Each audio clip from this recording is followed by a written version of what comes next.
Siamo in compagnia della madre, del narratore e della regina in questa commedia. Beh, è una nuova compagnia che nasce.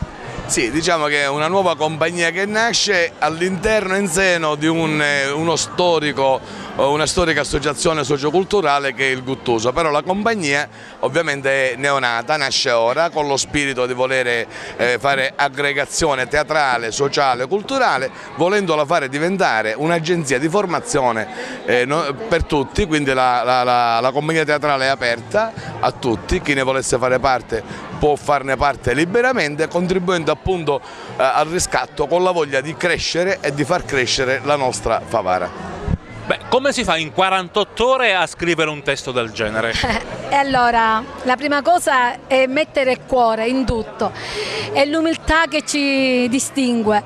In 48 ore è vero, avendo i mariti che dormivano nel divano e io qua la grande sorella amica Nenzi, ci siamo riusciti. Quando l'abbiamo mandato al nostro qua caro fratello, ma è vero, l'avete fatto? Sì, lì lo leggi.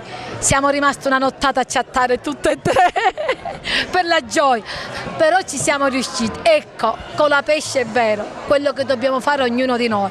E io, credetemi, tra la canzone, tra il tutto, non erano lacrime di scena, ma lacrime di una mamma, vero. Grazie di tutto.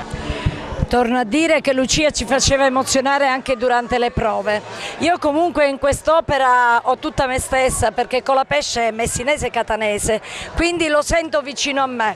Ecco perché mi ci sono buttata a capofitto e perché abbiamo dato così tanto nelle notti insonni mie e di Lucia.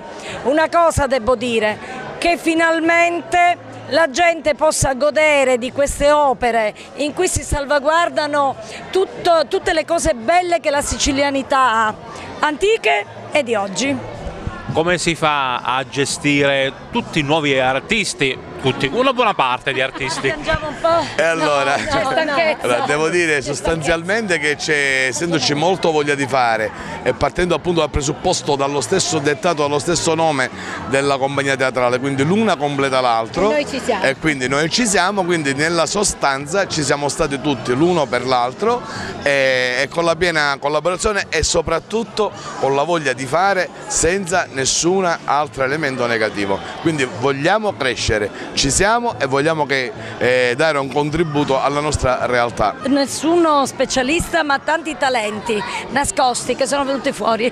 Ma la cosa bella è che fino a qualche mese fa molti personaggi di quest'opera non avrebbero mai pensato, nemmeno sognandolo, che si potesse divenire in realtà calpestare il palco, dico calcare il palco scenico, per cui dico nella sostanza, nella vita mai dire mai, bisogna perseverare nella crescita. Abbiamo voluto appunto coinvolgere i bambini per dare appunto questo segnale di nuovo vivaio di vita.